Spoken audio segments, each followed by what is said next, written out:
ఈరోజు మరి మనం ఎక్కడి నుంచి ధ్యానించబోతున్నాం అంటే మత్తయి 21వ అధ్యాయం నుంచి మరి మనము ధ్యానించబోతూ ఉన్నాము. సో యూజువల్గా ఈ పామ్ సండే లేకుంటే ఈ మట్టల ఆదివారము మాథ్యూ, మార్క్, లూక్, జాన్లో కూడా ఉందన్నమాట. 4 సినారియోస్ కనుక మనం కలిపితే మనకు దాని యొక్క కంప్లీట్ పిక్చర్ మనకు బయటికి వస్తుంది కదండి. ఒకటి మాత్రం చదివితే మనకు కంప్లీట్ పిక్చర్ మనకు బయటికి రాదనమాట. కానీ ఈరోజు మరి ఆ 4 ధ్యానిస్తున్నప్పుడు మరి పరిశుద్ధాత్ముడు మనల్ని ఇలా నడిపించాడు. మాథ్యూ 21st చాప్టర్ నుంచి మరి మనం మొదటి వచనం నుండి మరి మనము 11 వచనాల వరకు మరి మనం ఈరోజు ధ్యానించబోతూ ఉన్నాం.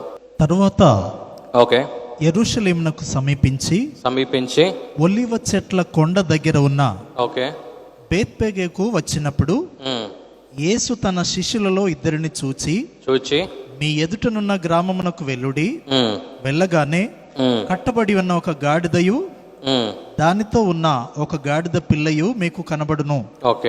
వాటిని విప్పి నా యొద్దకు తోలుకొని రండి. ఎవడైనను మీతో ఏమైనను అనిన ఎడల అవి ప్రభువునకు కావలసి ఉన్నవని చెప్పవలెను.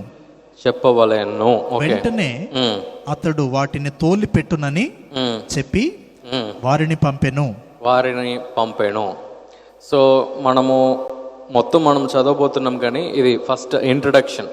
మనం ఏం చూడగలుగుతున్నామంటే జెరూసలేం అండ్ కేమ్ టు అదే మౌంట్ ఆఫ్ ఆలివ్స్, దాని తెలుగులో ఏమంటున్నారు? తరువాత యెరూషలేమునకు సమీపించి ఒలీవ చెట్ల కొండ దగ్గర ఉన్న బేత్పేగేకు వచ్చినప్పుడు ప్రభు అయిన యేసుక్రీస్తు మరి అక్కడ ఆయన వెళ్ళినప్పుడు మరి ఆయన ఏమని తెలియజేస్తున్నాడంటే మరి వారి యొక్క శిష్యుల దగ్గర ఆయన చెప్తున్నాడు అనమాట. ఏమనంటే ఇక్కడ పక్కన ఒక విలేజ్ ఉంది. ఆ విలేజ్ దగ్గర మీరు వెళ్తే మీకేం దొరుకుతుందంటే ఒక గాడిద గాడిద పిల్ల, వాటి రెండింటినీ కూడా మరి అక్కడ ఉన్నట్టు మరి మనం చూడగలుగుతున్నాం. సో దాని తర్వాత మరి మనం ఏం చూస్తున్నామంటే ప్రభు ఏమంటున్నాడంటే ఆ గాడిద పిల్ల రెండింటినీ కూడా మీరు తీసుకొని వచ్చేయండి, ఎవరన్నా అడిగితే ప్రభుకి ఇది అవసరము అని చెప్పేసేయండి, మీకు వచ్చేస్తుంది అని అంటున్నాడు. అప్పుడు శిష్యులు ఒక విషయం ఆలోచిస్తున్నారు, అంటే మేము ఎలా వెళ్తాము? మేము వెళ్తే మరి ఈయన నిజంగా చెప్పినట్టు అక్కడ గాడిదలు ఉంటాయా? మరి ఈ గాడిదను మనము తీసుకుంటే మరి అక్కడ ఇప్పుడు యూజువల్గా మనం ఆలోచిద్దాం, ఎక్కడో ఒక గాడిద కట్టి ఉందని అనుకుందాం. మనం వెళ్ళి ఆ గాడిదని ఇలా ఆ తాడుని మనం విప్పేసి తీసుకొచ్చేస్తే అక్కడ ఓనర్ ఊరుకుంటాడా?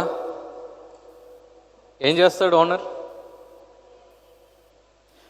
ఫస్ట్ అడుగుతాడు, నువ్వు ఎవర్రా బాబు వచ్చి నా గాడిదను ముట్టడానికి, లేకుంటే నా ఆవునో దేనో నువ్వు ముట్టడానికి నీకు అధికారం ఏంది అని చెప్పేసి కొందరు అడుగుతారు కదా. లేకుంటే నేను తీసుకెళ్తున్నానంటే మరి ఎక్కడ తీసుకెళ్తున్నావు, ఏంటి, ఏది, అది ఇదని అందరు అడుగుతారు కదా. ఇక్కడ ఈ శిష్యులు వారు ఏం చేశారు తెలుసా? ప్రభు అయిన యేసుక్రీస్తు ఈ మాటను వారు చెప్పిన వెంటనే వారు ఏం చేశారంటే వారు అడుగు పెట్టి వారు ముందుకెళ్ళి ఆ గాడిద యొక్క పిల్లలను వెతికి వారు వెళ్తున్నారు. దీంట్లో మనం నేర్చుకోవాల్సింది ఒకటి ఉందండి, అందుకే మళ్ళీ నేను రిపీట్ చేస్తున్నాను. ఇక్కడ ఎన్నోసార్లు ప్రభు మనకు ఒక వాగ్దానం ఆయన ఇస్తాడు. ఇచ్చినప్పుడు మనకు క్లియర్ పిక్చర్ మన ముందు అది ఉండదన్నమాట. అంటే ఏమవుతుంది అనే ఆ క్లియర్ పిక్చర్ మనకు ఉండదు. కానీ ఎప్పుడు తెలుసా క్లియర్ పిక్చర్ మనకు వస్తుంది? మనము అడుగు పెట్టినప్పుడు మాత్రమే. హల్లెలూయా. ఇంకా చూడండి, వాగ్దానము ప్రభు మన అందరికి కూడా ఇస్తాడు, కానీ ఆ వాగ్దానం పొందుకున్న వెంటనే మనకు కొన్ని విషయాలు మనకు అర్థమవుతాం. చాలామంది మన జీవితంలో మనం ఏం చేస్తూ ఉంటామంటే సైలెంట్గా కూర్చుంటాం కదా, కూర్చొని ఈ వాగ్దానం నెరవేరుతుందా అని చూస్తూ ఉంటాం. ఒకసారి మా జీవితంలో కూడా అదే జరిగిందనమాట. ఒకసారి ఒక గొప్ప ప్రవక్త వచ్చి మరి 2 ఫ్యామిలీస్, అంటే మా ఫ్యామిలీలో ఒక వ్యక్తికి, మరి మా పక్కన ఇంకో ఫ్యామిలీకి కూడా ఆ గొప్ప ప్రవక్త ఒక ప్రవచనమైన విడుదల చేశాడనమాట. ఇది ప్రభు యొక్క మనసులో ఇది ఉందండి, అంటే మీరు ఈ వ్యాపారం మీరు చేస్తారు, మరి ప్రభు మిమ్మల్ని దీవిస్తాడని చెప్పేసి మరి ఒకరికి ఒక ప్రవచనం అది చెప్పాడు, ఇంకోరికి ఇంకో ప్రవచనం చెప్పాడు అన్నమాట. మరి ఆ కాలం దాటుతూ ఉండగా, ఆ సమయం వెళ్తూ ఉండగా మరి మేమేం చూడగలిగామంటే మా కుటుంబంలో ఆ ప్రవక్త ఏం చెప్పాడో అవంతా కూడా నెరవేరిందన్నమాట. కానీ వారి యొక్క జీవితంలో మేము చూసేటప్పుడు మరి ఆ ఇంకో కుటుంబానికి ఆ వాగ్దానము కానీ, ఆ ప్రవచనం కానీ, ఆ ప్రవక్త ఏం చెప్పాడో ఒక్కటి కూడా నెరవేరలే అన్నమాట. ఇప్పుడు వాళ్ళు వచ్చి ఏం చెప్పారు తెలుసా, ఆయన పెద్ద ఫేక్ అన్నారు.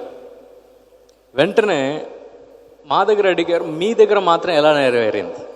వెంటనే మేమేం చెప్పాము తెలుసా, మా కుటుంబంలో నా వ్యక్తి ఏమన్నాడంటే, ప్రభు వాగ్దానం ఇచ్చినప్పుడు దాంట్లో మనం అడుగు కూడా పెట్టాలి, వట్టి కూర్చుంటే నెరవేరదు అని అన్నాడు అన్నమాట.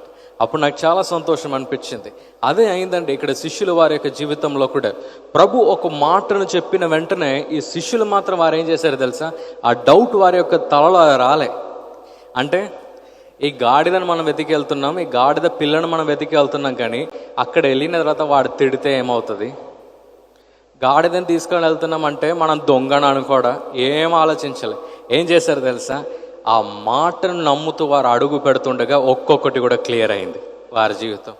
ఆమెన్. సో నేనేమని తెలియజేస్తున్నానంటే, ప్రభు మనకు ఒక వాగ్దానం ఇచ్చి మనం ఎప్పుడు దాంట్లో నడవటం మనం ప్రారంభిస్తామో ఒక్కొక్క మార్గం కూడా టక టక టక టక అని క్లియర్ అవుతుంది మన జీవితంలో కూడా. హల్లెలూయా, హల్లెలూయా. సో ప్రభు ఈరోజు మనతో కూడా ఏమని తెలియజేస్తున్నాడంటే, వాగ్దానం పొందుకోవటం మాత్రం కాదు, మాటను పొందుకోవటం మాత్రం కాదు, కానీ కొన్నిసార్లు మనం ఏం చేయాలి తెలుసా, విశ్వాసంతో మనము కూడా అడుగు పెట్టాలి. పెడుతుండగా ఒక్కొక్కటి కూడా మన జీవితంలో క్లియర్ అవుతుంది అని చెప్పేసి ప్రభు మనకు తెలియజేస్తూ ఉన్నాడు అన్నమాట. ఈ ప్రోగ్రాం మీకు ఆశీర్వాదకరంగా ఉన్నదని మేము నమ్ముతున్నాం. ఫస్ట్ లైక్ చేయండి, తెలిసిన వారు మీ ఫ్రెండ్స్ అందరికీ మీరు షేర్ చేయండి, తర్వాత సబ్స్క్రైబ్ చేయండి. తప్పగా ప్రభు మిమ్మల్ని దీవిస్తాడు. ఇక రాబో వీడియోను కూడా మీరు చూడండి, దీవించబడండి. ప్రభు మిమ్మల్ని దీవించును గాక. God bless you.